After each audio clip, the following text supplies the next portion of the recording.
दोस्तों नमस्कार। समुद्र के किनारे बैठकर कभी आपने समुद्र की लहरों को पढ़ा है?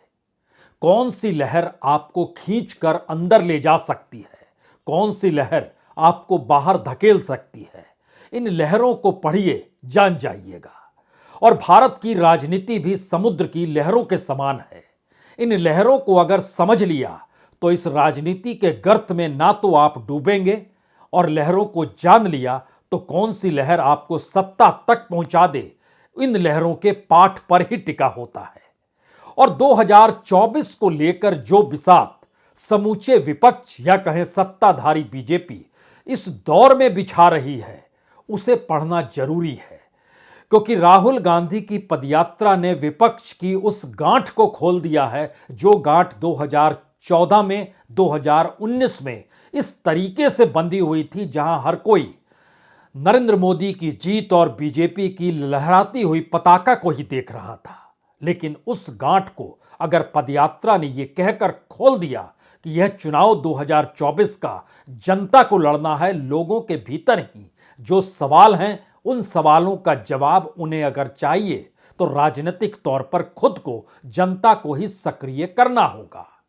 कन्याकुमारी से कश्मीर तक की यात्रा, लेकिन बात यही नहीं रुकती है। उसके बाद भारत जोड़ो के बाद हाथ जोड़ो का अभियान, जो गांव पंचायत को अपनी जद में लेगा, और एक पन्ना राहुल गांधी के हस्ताक्षर के साथ कांग्रेस क्या चाहती है, पदयात्रा क्यों की गई, इस देश को कौन सी उम्मीद है, इस देश से कौन सा वादा किया जाए, सब कुछ अगर परोस कर बीजेपी के ठीक समानांतर कांग्रेस घर घर पहुंच रही है। क्योंकि बीजेपी ने कई मौकों पर हर घर में पहुंचकर अयोध्या का प्रसाद भी बांटा है, और महाकाल से निकलकर और उसके कॉरिडोर बनने के बाद वहां के प्रसाद को भी गांव गांव पहुंचाया है। लेकिन इस वक्त देश राजनीतिक मोड में है, क्योंकि मुद्दे बड़े हैं। और ठीक ऐसे मौके पर ईवीएम का जिक्र और कोई नहीं, मायावती कर रही है, और खुलकर कह रही है कि दरअसल इस ईवीएम ने उनकी पार्टी यानी बीएसपी का बंटाधार कर दिया। अगर बैलेट पेपर से चुनाव होते तो वह चुनाव जीत सकती हैं। अगर बैलेट पेपर से चुनाव हो जाए तो उनका जो वोट बैंक है वो सक्रिय हो जाएगा। मायावती उत्तर प्रदेश के चुनाव में खामोश थी। हर कोई मानकर चल रहा था दरअसल वह बीजेपी की पार्टी के तौर पर काम कर रही है, जहां पर अखिलेश कांग्रेस और बीजेपी संघर्ष करते हुए दिखाई तो दे रहे हैं, लेकिन जनता ने मन बना लिया है कि आमने सामने का मुकाबला होगा। एक तरफ समाजवादी पार्टी, दूसरी तरफ बीजेपी, और वहां पर मायावती की खामोशी में उसका वोट बैंक बहुत नीचे आ गया। अगला सवाल यह है, क्या वाकई उस वक्त बीजेपी की जरूरत थी कि मायावती खामोश रहे, और इस वक्त बीजेपी की जरूरत है कि मायावती बोले और विपक्ष में राजनीतिक पार्टी के तौर पर अपने वोट बैंक के साथ वह खड़ी नजर आए? क्योंकि दलित तबके के भीतर जिन मुद्दों को प्रभावित राष्ट्रीय तौर पर किया गया है, उसमें कटघरे में कांग्रेस नहीं है, मायावती नहीं है, बल्कि बीजेपी है, नरेंद्र मोदी है। मुसलमानों ने एकजुट होकर देख लिया कि इस देश के भीतर में वह राज्य उत्तर प्रदेश में समाजवादी पार्टी को नहीं जिता सकते हैं, सत्ता में नहीं ला सकते हैं, सिर्फ यादव और मुस्लिम से काम नहीं चलेगा। यानी एक पूरा वोटरों का गुलदस्ता चाहिए, और वो गुलदस्ता धीरे धीरे अगर कांग्रेस ये मैसेज भारत जोड़ो और उसके बाद हाथ जोड़ो की यात्रा के साथ शुरुआत करने जा रही है, तो इस राजनीतिक अभियान के भीतर में अब विपक्ष के तमाम दल अपनी अपनी राजनीति को साधने निकलेंगे। इसके संकेत मायावती के जरिए निकले। मायावती का मैसेज दो हो सकता है। एक, इस दौर में बीएसपी कमजोर हुई, उसे दोबारा खड़ा करना है। इस दौर में नरेंद्र मोदी और बीजेपी की जो राजनीतिक सत्ता है उस पर जनता के जो मुद्दे हैं वो हावी हो रहे हैं, और लोगों के भीतर गुस्सा है। क्योंकि हिमाचल प्रदेश में राहुल गांधी नहीं गए थे चुनाव प्रचार करने के लिए, वहां के अपने ही नेता थे। प्रियंका गांधी जरूर गई, लेकिन लोगों ने परिवर्तन कर दिया, और एक बड़े वोट का पूरा शिफ्ट होना दिखाता है, जो लगभग 7% तक है, 7%। इतना बड़ा शिफ्ट हिमाचल प्रदेश में लोगों के गुस्से का प्रतीक है। तो क्या इस देश के भीतर में जनता के भीतर गुस्सा है और ये प्रतीकात्मक तौर पर पदयात्रा के ठीक समानांतर अब नजर आने लगा है? तो क्या ये बीजेपी की जरूरत है कि बीएसपी खड़ी हो जाए? क्या ये बीजेपी की जरूरत मान ली जाए कि अगर विपक्ष एकजुट होकर कांग्रेस की धारा के साथ बह निकला तो उसके लिए मुश्किल हो जाएगी? इसीलिए अभी से सेंध लगवाने के लिए यह मायावती के बोल है ईवीएम का सवाल। और ईवीएम के साथ साथ दो तीन बातों का जिक्र और किया गया। मंडल कमीशन कांग्रेस ने लागू नहीं किया, कांग्रेस पे अटैक। आरक्षण की विरोधी बीजेपी रही है, बीजेपी पर अटैक। जो हमारा साथ छोड़कर गए वह वापस अब नहीं आ सकते हैं। और ईवीएम, खास तौर से ईवीएम को लेकर सवाल 2014 में भी था, 2019 में भी था, उत्तर प्रदेश के विधानसभा चुनाव के भीतर भी था। तो क्या यह माना जाए कि राजनीतिक तौर पर मायावती की सक्रियता यह बता रही है कि विपक्ष सक्रिय हो रहा है, या राहुल गांधी की पदयात्रा और हाथ जोड़ो यात्रा के लेकर बीजेपी के माथे पर अब यह शिकन है? अगर विपक्ष में दूसरी पॉलिटिकल पार्टी खड़ी नहीं हुई और विपक्ष बटा हुआ नहीं नजर आया तो स्थितियां नाजुक हो जाएंगी। क्या इसीलिए तेलंगाना के वहां से चंद्रशेखर राव की मौजूदगी है? क्या इसीलिए जगन रेड्डी की मौजूदगी है? क्या इसीलिए नवीन पटनायक की मौजूदगी है? क्या इसीलिए गाहे बगाहे ममता बनर्जी के दरवाजे पर ईडी दस्तक देती रहती है कि आपका हिलना डुलना ठीक नहीं? मसला क्या है, आइए जरा इसको समझने की इसलिए जरूरत है क्योंकि विपक्ष की पूरी राजनीति 2024 को किस दिशा में ले जाएगी, इसकी शुरुआत एक लिहाज से हो चुकी है। मायावती का कहना है हम अकेले चुनाव लड़ेंगे, हम किसी के साथ नहीं जाएंगे। पहला सवाल उठता है, यानी विपक्ष बट गया क्या? यह पहला सवाल है। दूसरा सवाल है, यदि बैलेट पेपर के जरिए चुनाव कराए जाए तो दूध का दूध और पानी का पानी हो जाएगा, यानी बीएसपी की ताकत बढ़ जाएगी, बीजेपी की सत्ता खिसक जाएगी। इसके भीतर का मंत्र यही पड़ा हुआ है। लेकिन इसके ठीक बाद जातिवादी और संकीर्ण ताकतों के साम दाम दंड भेद को जिस तरीके से अपनाया गया है उसमें बीएसपी को हमेशा हर पॉलिटिकल पार्टी दूर करने में जुटी है। तो ध्यान दीजिए, बीएसपी की ताकत भारत की राजनीति के बीच उत्तर प्रदेश चुनाव के बाद एकदम खत्म मानी जा रही थी और बार बार एक नेता की खोज, कभी चंद्रशेखर को लेकर आवाज उठती थी, कभी किसी दूसरे संगठन या पार्टी के जरिए कि अगर यह उस वोट बैंक जो एक वैक्यूम के तौर पर भारत के भीतर है उसको कौन समेट सकता है, इसको लेकर आवाज लगती थी। तो क्या अब मायावती की सक्रियता इससे नजर आ रही है?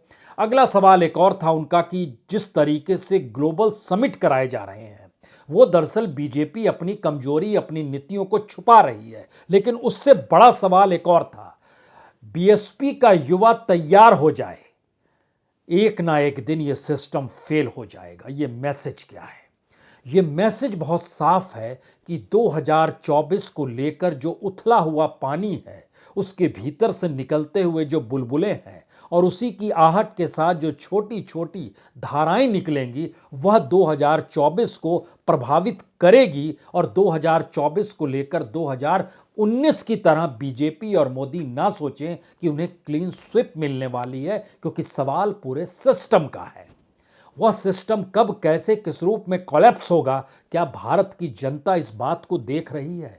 और पॉलिटिकल पार्टीज से कोई आस नहीं है तो मायावती भी संदेश दे रही है युवाओं को, यह सिस्टम फेल होगा, आप तैयार रहिए।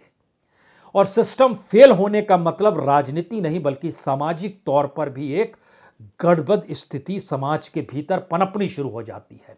अब यहां पर एक चीज और देखिए कि ओबीसी आरक्षण को लेकर भी मायावती अटैक करती है और कहती है कि दरअसल जो रास्ता बीजेपी अपने तौर पर अपनाती रही, अब कांग्रेस और एसपी की तरफ वह भी उसी राह पर चल पड़ी जिस सोशल इंजीनियरिंग का जिक्र है।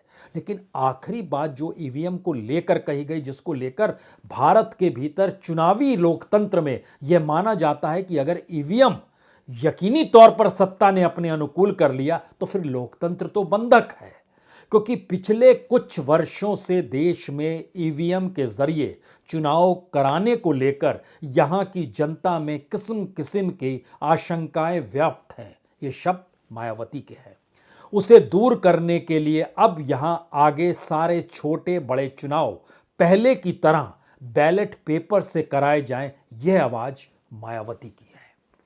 अब इसके ठीक समानांतर में आइए जब 2024 को लेकर ईवीएम बैलेट का सवाल, और इस हाथ जोड़ो यात्रा के मद्देनजर दो तीन बातों पर बड़ी गौर करने की चीज है जो इससे पहले कांग्रेस जिसका जिक्र नहीं करती थी।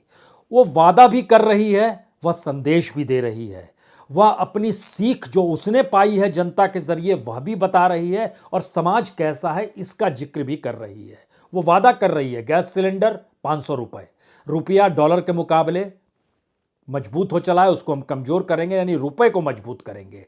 डीजल पेट्रोल सस्ता करेंगे। ये समझ लीजिए कि अंतर्राष्ट्रीय बाजार में 32% पिछले जून के मुकाबले इस जनवरी में क्रूड ऑयल की कीमत घट चुकी है, यानी उस वक्त 57 rupees per litre crude oil था, आज की तारीख में यह घटते घटते 32 रुपए तक आ गया। लेकिन भारतीय बाजार में जनता को राहत नहीं है, सरकार को मुनाफा जरूर बढ़ रहा है, सरकारी कंपनियों को मुनाफा जरूर जा रहा है, और उस मुनाफे के जरिए डामाडोल इकोनॉमी को संभालने का काम सरकार अपने तरीके से कर रही है, लेकिन जनता को कोई राहत रियायत नहीं है। तो वादा जो किया जा रहा है उसमें फसल के सही दाम देने का वादा भी है, डीजल पेट्रोल सस्ता करने का वादा भी है, युवाओं को रोजगार देने का वादा भी है, सामाजिक खुशहाली और आर्थिक समृद्धि का भी उस पर्चे में जिक्र किया गया है, जो पर्चा घर घर कांग्रेसी कार्यकर्ता पहुंचाएंगे। तो क्या अभी तक कांग्रेस घर घर नहीं पहुंच पा रही थी? और इस देश के भीतर में किसी का संगठन अगर है राष्ट्रीय पार्टी के तौर पर तो वह कांग्रेस ही है, बाकी पॉलिटिकल पार्टीज नहीं है। दूसरा सवाल है, अगर कांग्रेस कार्यकर्ता इस देश के भीतर घर घर पहुंचकर राहुल गांधी के उस पर्चे को दे जिसमें संदेश है डरो मत, यानी भारत तो विविधता में एकता है, और आपसी नफरत जो इस दौर में पैदा किया गया इसमें डरो मत, यानी टकराव की राजनीति और नफरत और घृणा को लेकर जो सियासत इस दौर में चलती रही उसमें निशाने पर कांग्रेस और राहुल गांधी ने आरएसएस को लिया है। आरएसएस के स्वयंसेवक गांव गांव में मौजूद हैं, उनकी अपनी शाखाएं ब्लॉक जिले में मौजूद है। वहां पर अब कांग्रेसी कार्यकर्ता कहते हुए पहुंचेगा कि डरो मत। अगर यह संवाद बनने लगता है तो इसके बाद देखिए इस पदयात्रा को उन्होंने उस आध्यात्मिक तौर पर तपस्या से जोड़ दिया है जो राजनीति से दूर है। इस पर्चे के पाठ को समझिए, तपस्या भी है, अंधेरे से उजाले की दिशा में जाता हुआ कदम भी है, निराशा से आशा की तरफ बढ़ती हुई राहें भी हैं, और सिद्धांत और मूल्य जीवित रहे एक आदर्श स्थिति कैसे हो, एक पॉजिटिविटी सोसाइटी में कैसे आए, इस पदयात्रा ने वो हासिल किया है, और ये जनता तक और घरों घरों तक पहुंचाने की प्रक्रिया में वह खड़ा होना चाहती है। दो सवाल आपके जहन में तुरंत आएंगे, एक तरफ हाथ जोड़ो संदेश है और संदेश के भीतर मुद्दे भी हैं, दूसरी तरफ ईवीएम का सवाल है जिस ईवीएम के जरिए लोकतंत्र को कोई भी बंधक बना सकता है, और बाकी सारी प्रक्रिया अगर आपने ईवीएम पे कब्जा कर लिया, जो बार बार टेक्नोलॉजी के जरिए सवाल उठते हैं कि परसेंटेज ऑफ वोट 5% वोट के मार्जिन को अगर विपक्ष पार कर जाता है तो चुनाव जीत जाता है। जो हिमाचल को लेकर सवाल उठा वहां 7% तक वोट शिफ्ट हो गया तो देखिए कांग्रेस जीत गई। दूसरी जगहों पर 5% के अंदर रहेगा तो बहुत छोटे मार्जिन से, लेकिन जीत बीजेपी की होगी। इस तंत्र और मंत्र के आसरे ईवीएम पर सीधा निशाना साधते हुए दरअसल चुनावी प्रक्रिया ही कितनी कुंद पड़ चुकी है इस देश के भीतर में, और इलेक्शन कमीशन कुछ मायने नहीं, सुप्रीम कोर्ट कुछ कहता नहीं, तो राजनीतिक दल क्या करे, कुछ ऐसा संदेश ईवीएम पर सवाल उठाते ही मायावती दे रही है। लेकिन ईवीएम पर खामोशी बरतकर कांग्रेस पहली बार दरअसल उस पूरे वोट बैंक को शिफ्ट कराना चाहती है जिसमें दलित भी हो, मुस्लिम भी हो, ओबीसी भी हो, ऊंची जातियों का समावेश भी हो, अल्पसंख्यक समुदाय की अलग अलग धाराएं भी हो। राहुल गांधी एक आदर्श स्थिति को भारतीय राजनीति में समावेश करना चाहते हैं। इतनी बड़ी करवट क्या भारत की राजनीति ले पाएगी? और क्या उसके बीच में जो अलग अलग पॉलिटिकल पार्टी के चिन्हों की छाप लोगों के जहन में वोट डालते वक्त रहती है, वह चुनावी चिन्ह क्या उनके जहन से हटाया जा सकता है? दूसरी पॉलिटिकल पार्टी नहीं हटा पाएगी, लेकिन कांग्रेस का ही एक वक्त समूचा वोट बैंक था, वह छितराया, कुछ मंडल में कुछ कमंडल में।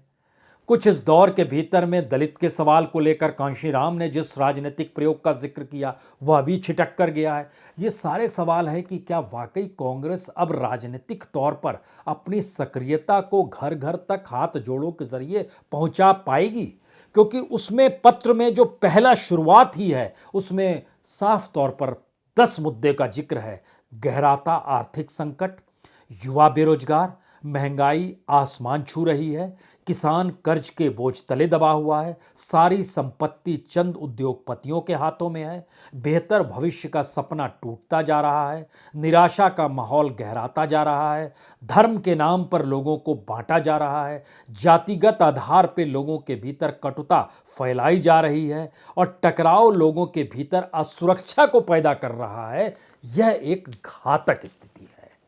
तो क्या भारत की राजनीति में कांग्रेस जिस राजनीतिक प्रयोग को करना चाहती है उस राजनीतिक प्रयोग के साए तले छत्रपों की राजनीति का संकट भी पैदा हो गया है, और उन छत्रपों की राजनीति को बचाने के लिए बीजेपी क्या उनके पीछे आकर खड़ी हो गई है, या छत्रप अब मान चुके हैं कि अगर उन्होंने राजनीतिक संघर्ष की शुरुआत नहीं की तो उनके लिए बहुत मुश्किल हो जाएगी।